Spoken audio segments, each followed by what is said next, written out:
Je suis à l'Assemblée nationale. Je sors des questions d'actualité, des questions au gouvernement. Et le gouvernement a été sérieusement malmené par beaucoup de députés d'opposition de tous les partis sur la réforme des retraites. L'hypocrisie, la malhonnêteté intellectuelle, la perversité de ce gouvernement apparaît à grand jour. Olivier Marleix, député LR, a posé une question très pertinente sur le rôle des fonds de pension américains dans ce qui se prépare.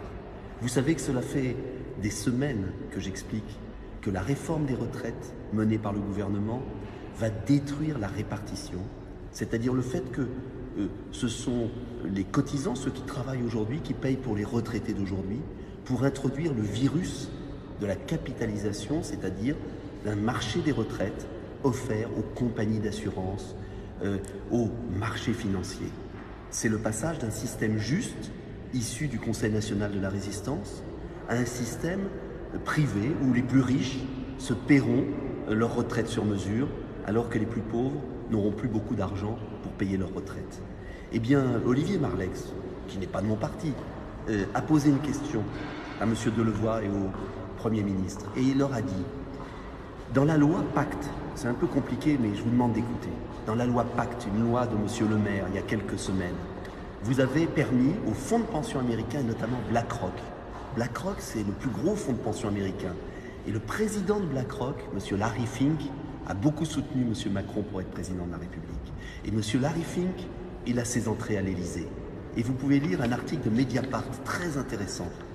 Retraite, BlackRock souffle ses conseils pour la capitalisation à l'oreille du pouvoir. Je vous invite à lire cet article. Bref, Olivier Marleix, député républicain, dans l'hémicycle tout à l'heure, à l'instant, vient de poser la question au Premier ministre. Pourquoi dans la loi Pacte, vous avez favorisé les fonds de pension américains qui pourront proposer aux salariés des plans d'épargne retraite défiscalisés? Première étape, personne n'a vu cela. C'était l'article 20 du projet de loi et puis ensuite l'article 70. Et puis aujourd'hui, M. Delevoye nous annonce, et le Premier ministre, que pour les très hauts revenus, les plus hauts revenus, les 300 000 plus hauts revenus de France, ils ne seront plus assurés leur retraite, ils ne verront plus assurer leur retraite par le système des complémentaires retraite. Le système général assurera la base de leur retraite. Tout le reste, ils devront passer non plus par le système public de les complémentaires retraite, mais par les systèmes privés.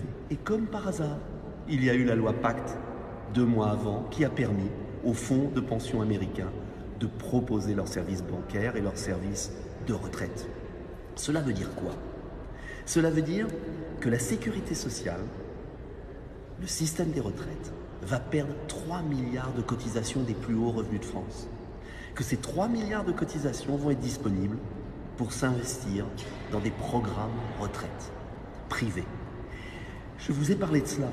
Je veux vous parler aussi du lobby des assurances. Aujourd'hui, dans l'hémicycle, enfin la vérité est apparue.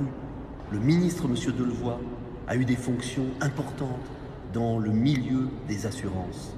Car à partir du moment où cette réforme va faire baisser le niveau des retraites, puisque le système à points sur 43 ans va offrir une retraite plus faible que sur les 25 meilleures années pour les salariés du privé ou les 6 derniers mois sur les salariés du public.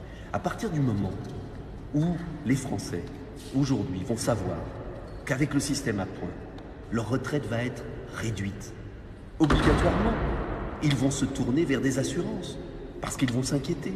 Et déjà, vous pouvez regarder à la télévision des pubs pour les assurances retraite. Cela veut dire que derrière la réforme des retraites de M. Delevoye, de M. Philippe, de M. Macron, il y a une stratégie pour offrir le marché de la retraite et de l'épargne française à des fonds de pension français ou américains.